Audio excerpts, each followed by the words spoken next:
Hi, Professor Garrett. This is Marissa Seeforth, and I'm doing my final CAP project for Applied Movement Anatomy. So my chosen movement that I selected at the beginning of the course was the deadlift. I will be showing you the improper deadlift form first, so that way I can show the cues of how I would tell my athlete exactly the proper way to do a deadlift. So I don't have somebody else. I will be doing this all by myself, except for my recorder. So thank you for helping me out today, Chrissy.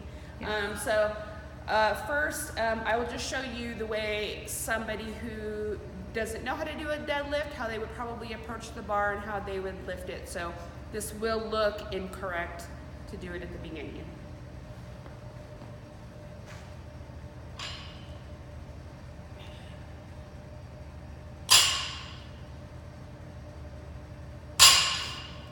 Okay, so the first thing that I would do with my athlete is I would explain to them that the way they need to approach the bar is they come up to the bar.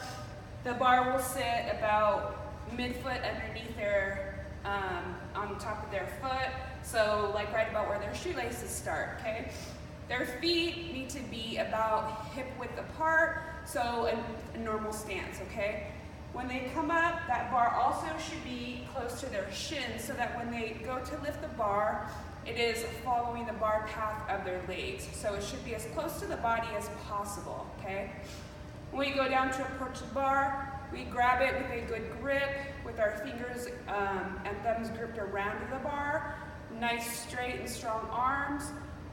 That way we have enough power to lift the bar no matter how much weight is on it. So you will come up to the bar, we're bending down, so my hips and my bottom are pushed back, my knees slightly bent, I come down to the bar. I always remind my athlete that when they approach the bar and they grab it, that they lift their shoulders back and they retract their shoulder blades, so that way they have a nice strong posterior chain. All right, so we're grabbing the bar, grabbing it about shoulder width apart, and then I'm looking about 4 to 5 feet right in front of me, so that way I don't cause any cervical strain, and we don't cause any rounding of the shoulders in the back, and we don't cause any back injuries. So we're coming down, picking the bar up, and the concentric, this is what the concentric movement of a correct deadlift looks like. And then we're up, and back down, we follow the legs back down, straighten, back down.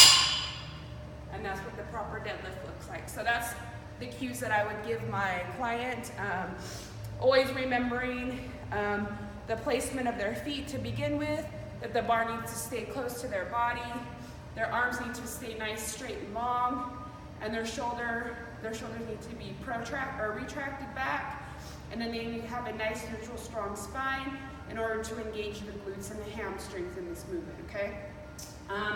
For somebody that has weak form, a couple of the things that I would suggest for them would be, say for the hip joint, I would talk to them about doing barbell glute bridges.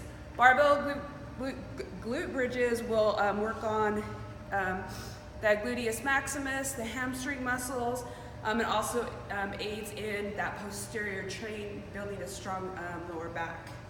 A single joint lift that they could do would be a good morning. So say taking all the weight off the bar, putting that bar in that back, and coming down, still pushing that bottom to the back until they feel that good hamstring stretch, and then coming back up. So those would be good things. Something that would help with the knees are squats. So just your general squat, the squat without any weight. So your feet are hip width apart.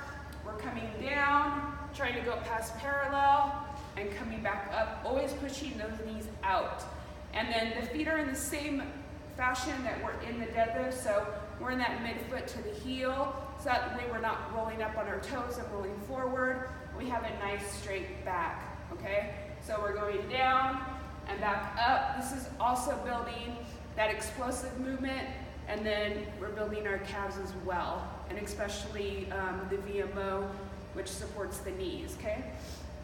And then for ankles, one of the things I would suggest is jump roping. Jump roping is really good for proprioception. It helps also strengthen the calf muscles, which is really good for the concentric movement of the deadlift. So when your feet go into plantar flexion, then it helps you lift the bar as well.